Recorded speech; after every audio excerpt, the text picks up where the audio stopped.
बहुत समय पहले पक्षियों के राजा गरुड़ ने भगवान विष्णु से एक अजीब प्रश्न पूछा। गरुड़ बोले, प्रभु, मनुष्य मृत्यु से इतना डरता क्यों है? क्या मृत्यु अचानक आती है या उससे पहले कोई संकेत मिलते हैं? भगवान विष्णु बोले, हे गरुड़, इस संसार में कुछ भी अचानक नहीं होता।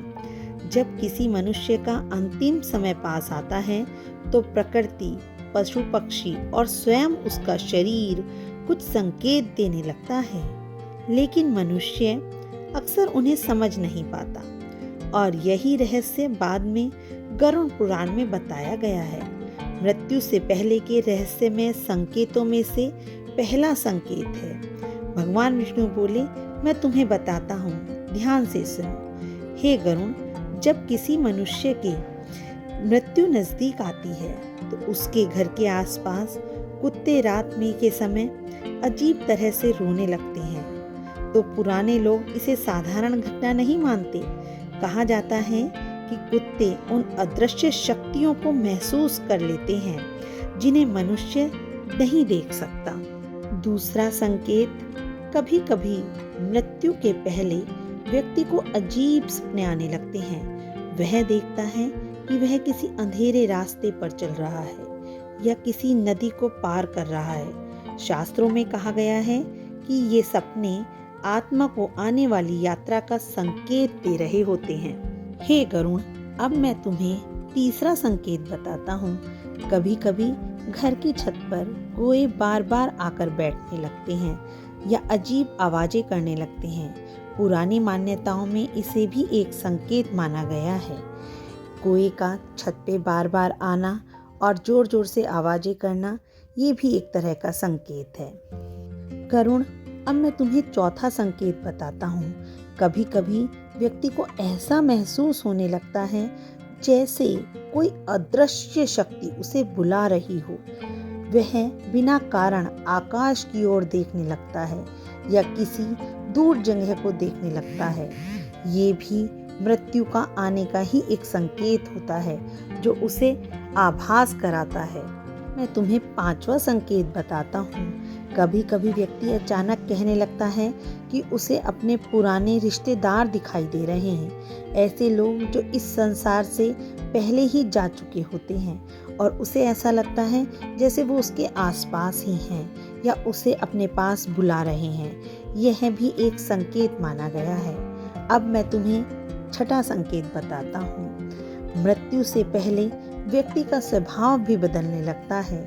जो व्यक्ति पहले बहुत क्रोधित था, वह अचानक शांत और गंभीर हो जाता है और वह अकेला रहना पसंद करने लगता है। उसे शांति अच्छी लगने लगती है। यह भी एक तरह से का संकेत है। अब मैं तुम्हें गरुड़ सातवां संकेत बताता हूँ। कई बार घर के लोग भी अजीब बेचैनी महसूस करने लगते हैं। सब कुछ सामान्य होता है, लेकिन फिर भी ऐसा लगता है जैसे घर में कोई अदृश्य परिवर्तन हो रहा हो। यह भी एक तरह का संकेत ही है, पर इसका मतलब ये नहीं कि मैं जो ये बातें कह रहा हूँ इनसे हमें डर जाना चाहिए और यह वास्तविक रूप से मृत्यु को आमंत्रण है। ऐसा नहीं है गरुड़, पर हाँ, ये संकेत अवश्य हैं।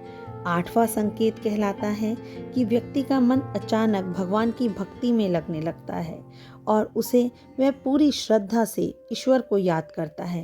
वह पहले से ज्यादा प्रार्थना करने लगता है। इसका भक्ति की तरफ बहुत अधिक झुकाव होता जाता है और वह पूरी श्रद्धा से ईश्वर को याद करता है। अब मैं तुम्हें नवा संकेत बताता हूँ।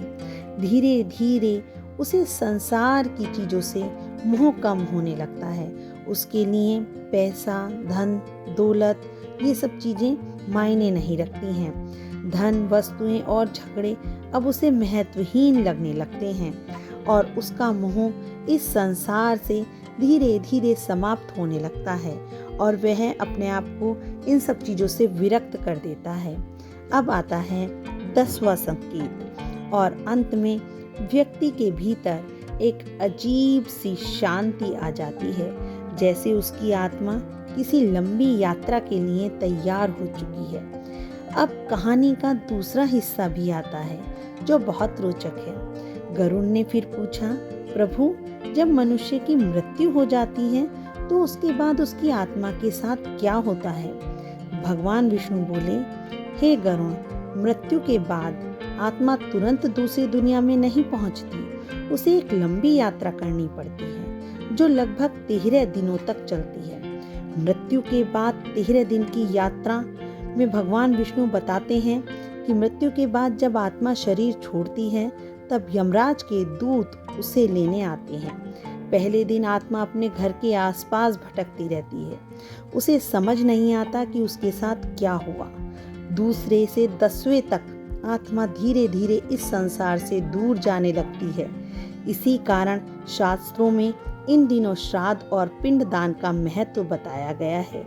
12वें और 13वें दिन आत्मा को यमलोक की यात्रा पर भेजा जाता है। वहाँ उसके कर्मों का न्याय होता है। भगवान विष्णु बोले, हे गरुड़, मनुष्य इस संसार में खाली हाथ आता है और उसे इस संसार से खाली हाथ ही जाना होता है। उसके साथ जाते हैं तो केवल और केवल उसके द्वारा किए हुए कर्म, उसे अपने कर्मों का भुगतान करना ही पड़ता है। अगर उसने अच्छे कर्म किए हैं तो वह उसके साथ जाएंगे और बुरे तो उन्हें उसका भुगतान उसे अवश्य करना ही पड़ेगा। धन्यवाद। आपको ये कहानी कैसी लगी ज़रूर बताइएगा और प्लीज़ मेरे चैनल को लाइक, शेयर और सब्सक्राइब करिएगा।